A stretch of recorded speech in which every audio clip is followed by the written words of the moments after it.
Within nationalist, Republican / Catholic communities, there was a policing vacuum that took place then once the Troubles intensified. So the police actually couldn't enter certain parts of places like Belfast and Derry for security reasons. There was a period where there was absolutely no police or military presence in certain parts of Derry, for example.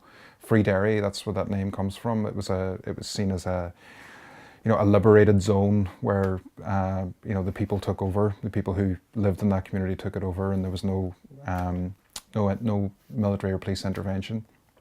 That wasn't until there was an operation then to end that. But that policing vacuum existed and continued to exist then.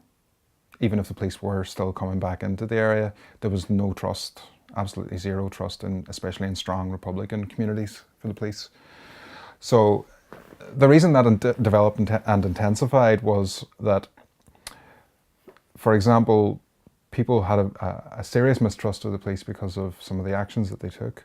But also then there was a feeling that if people went to the police with trivial matters, things like ordinary petty crime, burglary, that kind of thing, that those people would then be turned to become informers against their neighbours and stuff like that.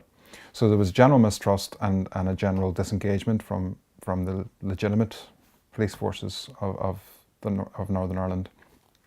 And within that context then you had it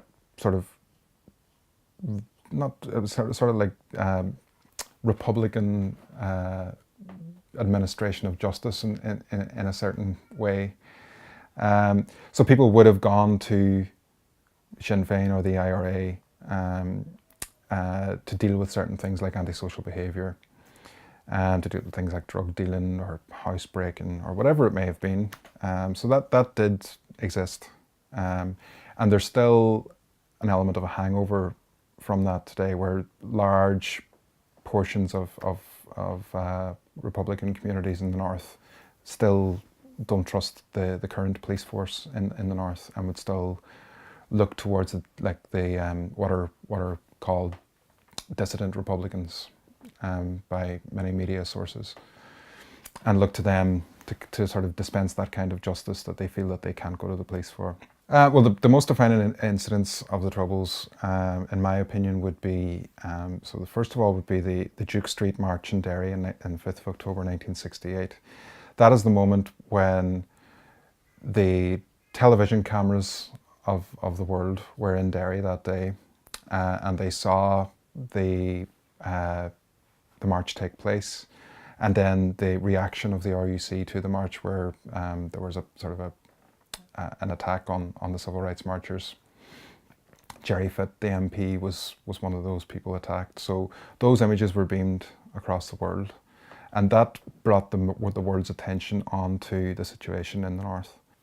Because of the relationship between the US and Ireland and the huge Irish-American population, Ireland had this sort of in with certain American administrations, particularly the Clinton administration.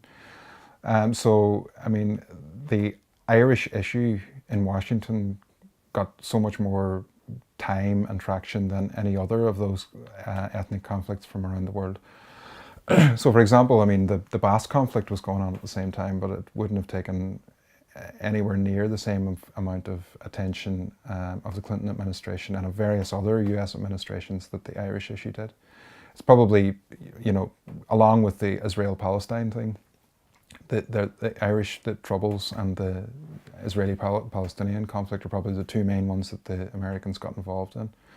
And I don't think you can downplay the role of the Clinton administration in the peace process. I mean, once Clinton got involved after, about 94, 95, with the ceasefires and the granting of a visa to Gerry Adams, for example, to travel to Washington, I mean, all those things were sort of huge steps towards a final agreement.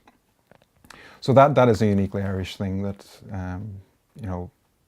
that ability to open doors in Washington that would not have been available to a similar sized population elsewhere in Europe suffering from the same kind of a conflict.